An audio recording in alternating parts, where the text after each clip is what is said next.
Welcome back to our own channel. My name is CA Bhanu Garg, and today's stock which we are going to discuss is Man Infrastructure Company Limited. So first of all, company करती क्या है? Company is an integrated EPC. EPC मतलब engineering procurement and construction company है जो कि औरों के behalf पे प्रोजेक्ट्स जो उनको मिलते हैं उनको उनकी डिजाइनिंग करती है, उनको उनका मटेरियल प्रोक्योर करती है और उन प्रोजेक्ट्स को एग्जीक्यूट करती है, कंस्ट्रक्ट करती है. सो कंपनीज पोर्ट्स को residential, commercial, industrial and road construction contracts में सेगमेंट्स में काम करती है. इसके अलावा कंपनी रियल एस्टेट डेवलपमेंट का भी काम करती है, मतलब खुद के बिहाफ पे जगह परचेज करके उनको बिल्ड करके एज अ स्टैंड लोन वो खुद भी बेचते हैं. तो अगर हम ईपीसी कॉन्ट्रैक्ट्स में बात करें तो इनके रेजिडेंशियल क्लाइंट्स में बड़े बड़े नाम शामिल है, जैसे गोदरेज प्रॉपर्टीज हो गया, डीबी रियलिटी हो गया, टाटा हाउसिंग हो गया. और वहीं पे अगर हम इनके कमर्शियल क्लाइंटेल की बात करें तो उनमें एयरटेल जैसे, गोदरेज फिलिप जैसे नाम हमें सामने दिखाई देते हैं. सो कंपनी एज जो गवर्नमेंट का भी एक बढ़ावा है इंफ्रास्ट्रक्चर को, उसी बिजनेस में इन्वॉल्व है. तो let's discuss about the fundamentals of the company. Company का शेयर प्राइस सबसे पहले बात कर ले तो 138 के आसपास ट्रेड कर रहा है इस टाइम पे. कंपनी ने हाई लगा चुके हैं 156 का और लो रह चुका है 66.2 का. कंपनी की बुक वैल्यू की बात करें तो 30-31 की है, but with the increasing reserve and surplus, with the increasing business of the company, आने वाले टाइम पे बुक वैल्यू भी काफी कंपनी की इंक्रीज होगी. रिटर्न और कैपिटल एम्प्लॉयड की बात करते हैं तो अप्रॉक्स 20% का, रिटर्न ऑन इक्विटी हम देखते हैं तो 15.4 का, जो कि काफ़ी हेल्दी रेशियोज हैं. Stock P on the higher side है, जैसे मैं आपको पहले भी कह रहा था. बुक वैल्यू भी 30 है, बट स्टॉक ट्रेड कर रहा है 138 पे, तो 5 टाइम्स ऑलमोस्ट स्टॉक ट्रेड कर रहा है.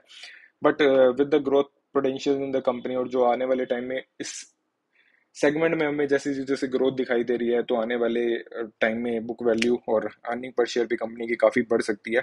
मार्केट कैप की बात करें तो ऑलमोस्ट 5000 सीआर की मार्केट कैप करंटली कंपनी की है. अगर इसके चार्ट को हम लास्ट के 3 सालों में देखते हैं तो हम देखते हैं कि स्टॉक काफ़ी एक 20-30 के लेवल से एक 100 के लेवल तक जाता है. उसके बाद एक काफ़ी डाउन मूव के बाद स्टॉक जब अपना 100 का ब्रेकआउट देता है, तो इसने लास्ट के 2 महीनों में अप्रोक्स 20 से 30% के रिटर्न दिखा चुके हैं. कंपनी के प्रोस कॉन्स की बात करें, ऑलमोस्ट डेट फ्री कंपनी है.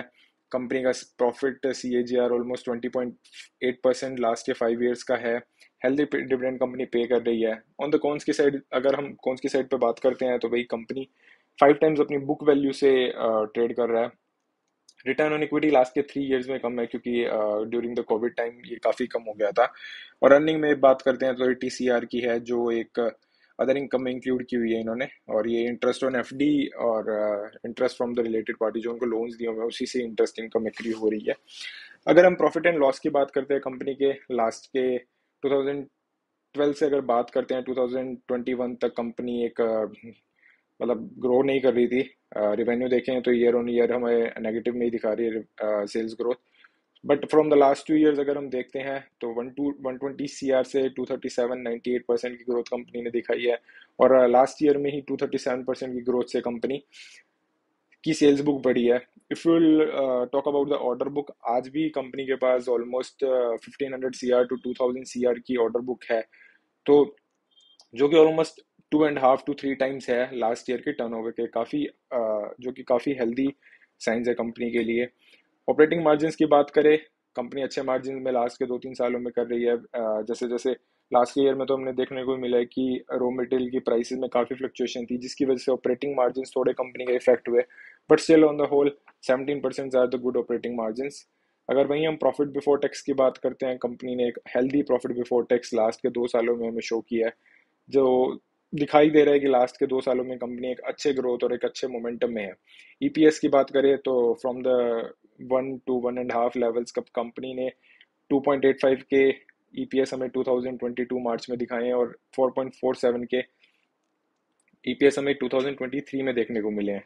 If will talk about the June quarter भी एक काफ़ी अच्छा रहा है. 363 CR की सेल कंपनी ने जून क्वार्टर में भी दिखाई है फ्रॉम 356 CR.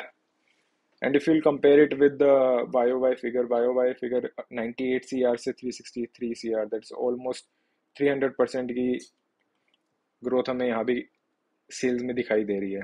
सेल्स की बात करें लास्ट के 10 सालों में 8% CAGR, क्योंकि लास्ट शुरू के 7-8 years company as such revenue generate नहीं कर पाई ज़्यादा।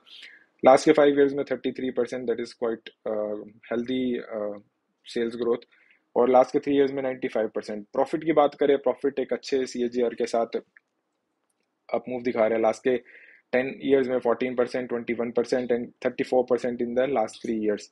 स्टॉक प्राइस CAGR, स्टॉक ने कितना रिटर्न दिया लास्ट के 10 सालों में देखे तो 22% की एवरेज से स्टॉक ने रिटर्न दिया है, लास्ट के 1 साल में 53%। तो काफ़ी अच्छी हेल्दी दिखाई दे रही है। आते हैं हम बैलेंस शीट की तरफ। बैलेंस शीट में देखेंगे, बैलेंस शीट साइज ही कंपनी का 1400 CR का है, जिसमें से ऑलमोस्ट 1150 की तो इसकी रिजर्व एंड सरप्लस और इक्विटी शेयर कैपिटल ही है। कंपनी है, जैसे हमने बात की थी, ऑलमोस्ट डेट फ्री कंपनी है। शॉर्ट टर्म बोरिंग जिसने वर्किंग कैपिटल रिक्वायरमेंट के लिए 10 CR की यहाँ पे यूटिलाइज की हुई है। On the trade payable side यहाँ पे देखते हैं तो 107 CR के ट्रेड पेबल जिसके आउटस्टैंडिंग है। सो बैलेंस शीट में if will talk about the liability side में ऑलमोस्ट कंपनी का खुद का ही पैसा लगा हुआ है, जो इसने प्रॉफिट कमाया है वही कंपनी में एक्यूमुलेट होके लाइबिलिटी का ऑलमोस्ट 70% पार्ट तो हमारी reserve and surplus and equity ही उसको कैरी कर रही है। If will talk about the asset side में हम देखते हैं तो कंपनी के अपार्ट फ्रॉम द इन्वेस्टमेंट, जो इन्वेस्टमेंट इन्होंने अपनी सब्सिडरी कंपनी एसोसिएट कंपनीज में की हुई है, उसके अलावा फिक्स एसेट ज़्यादा कंपनी की कुछ है नहीं। ओनली फिक्स एसेट जो इनको डे टू डे एक्टिविटीज़ में जो इनकी कंस्ट्रक्शन इक्विपमेंट्स होते हैं वही बैलेंस शीट में इनके शो हो रहे हैं। If will talk about the current asset side, current assets में हमारे पास 216 के ट्रेड रिसीवेबल्स हैं। 166 CR का एक अच्छा कैश एंड कैश इक्विवेलेंट है, जो कि कंपनी की हेल्दी स्पेंडिंग एबिलिटी, जो हेल्दी किसी भी कोई भी अनसर्टेन सिचुएशन को बीट करने के लिए काफ़ी अच्छी है। शॉर्ट टर्म लोन्स में कंपनी ने अपने रिलेटेड पार्टीज जो भी हम जो इनकी सब्सिडीज होगी, एसोसिएट कंपनी होगी, उनको सपोर्ट करने के लिए एक शॉर्ट टर्म लोन्स कंपनी ने प्रोवाइड किए हुए हैं, जिस पे कंपनी उनसे इंटरेस्ट चार्ज कर रही है। सो बैलेंस शीट में भी देखेंगे, एसेट साइड में भी देखेंगे, 1400 CR में तो कंपनी ने ऑलमोस्ट 1000 CR का तो trade receivable, cash and cash equivalent, short term loans है, जो कंपनी आने वाले टाइम में जैसे जैसे ऑर्डर बुक बढ़ती है वैसे वैसे इनका साइज और ग्रो हो सकता है। कैश फ्लो की बात करें तो कंपनी कैश फ्लो जनरेट कर रही है। लास्ट के 4 सालों में कंपनी एक positive cash flow from operating activities आ रही है। इन्वेस्टमेंट परचेज 110 CR की हाल ही में 2023 में कंपनी ने इन्वेस्टमेंट परचेज की, जहाँ पे एक पैसा लगा है। सो ये भी अच्छा है कि कंपनी इन्वेस्टमेंट्स कर रही है in the form of subsidiaries या in the form of new associates which they are requiring, और फाइनेंस एक्टिविटीज में डिविडेंड पे 33 CR का लास्ट ईयर कंपनी ने डिविडेंड पे किया है।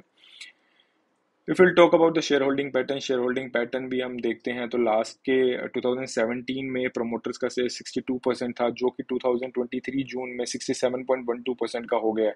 अप्रॉक्स 5% प्रमोटर्स ने भी अपनी शेयर होल्डिंग बढ़ाई है। If will talk about the FIIs from 0.17% to 2.39%, तो एक काफ़ी हेल्दी स्टेक FIIs ने भी अभी हाल ही में 0.44% से इन्होंने भी एक परचेज किया है, और DI ने भी 1.62 से 1.67% यहाँ पे स्टॉक परचेज किया है। तो पब्लिक का जो स्टेक था वो रिड्यूस होकर 28.81 पे आ चुका है। तो यहाँ पे भी हमें काफ़ी एक अच्छा शेयर होल्डिंग पैटर्न दिखाई दे रहा है, जहाँ पे FIIs खरीदारी कर रहे हैं, DIs खरीदारी कर रहे हैं, प्रमोटर्स खरीदारी कर रही हैं। वो कर किससे रहे हैं? पब्लिक से। हाल ही में भी सुनने को मिला है कि प्रमोटर्स ने लास्ट के कुछ दिनों में भी कुछ शेयर्स ओपन मार्केट से परचेज किए हैं। So whole and whole company काफ़ी अच्छी लग रही है, काफ़ी अट्रैक्टिव लग रही है। एज अभी मार्केट थोड़ा सा वीक है, तो जैसे जैसे हमें थोड़ी सी इसमें बाय अपॉर्चुनिटी मिलती है अप्रोक्स 120 या 110 के आसपास, तो हम एक्यूमुलेट करने की कोशिश करेंगे। आने वाले टाइम में हो सकता है कि कुछ टाइम की एक्यूमुलेशन के बाद स्टॉक काफ़ी एक अच्छा अप मूव दिखाए और एक हमें आने वाले टाइम में अच्छे हेल्दी रिटर्न्स दिखाए। सो जैसा मैं हमेशा कहता हूँ, all these videos are just for the educational purpose. Please consult your financial advisor before taking any trade. तो जैसे आप प्लीज़ इनको समझिए। प्लीज़, मेरा सिर्फ पर्पज़ यही है कि आपको एक एजुकेशन प्रोवाइड करना, एक अच्छे शेयर्स के बारे में बताना। प्लीज़ अपने फाइनेंशियल एडवाइज़र से कंसल्ट कीजिए। आप कोई भी शेयर अच्छा लगता है उनकी ट्रेड करने से पहले या उनको खरीदने से पहले। So that was it from our side. Thank you so much for joining. Will see you again with another stock. Till then, bye bye. Thank you.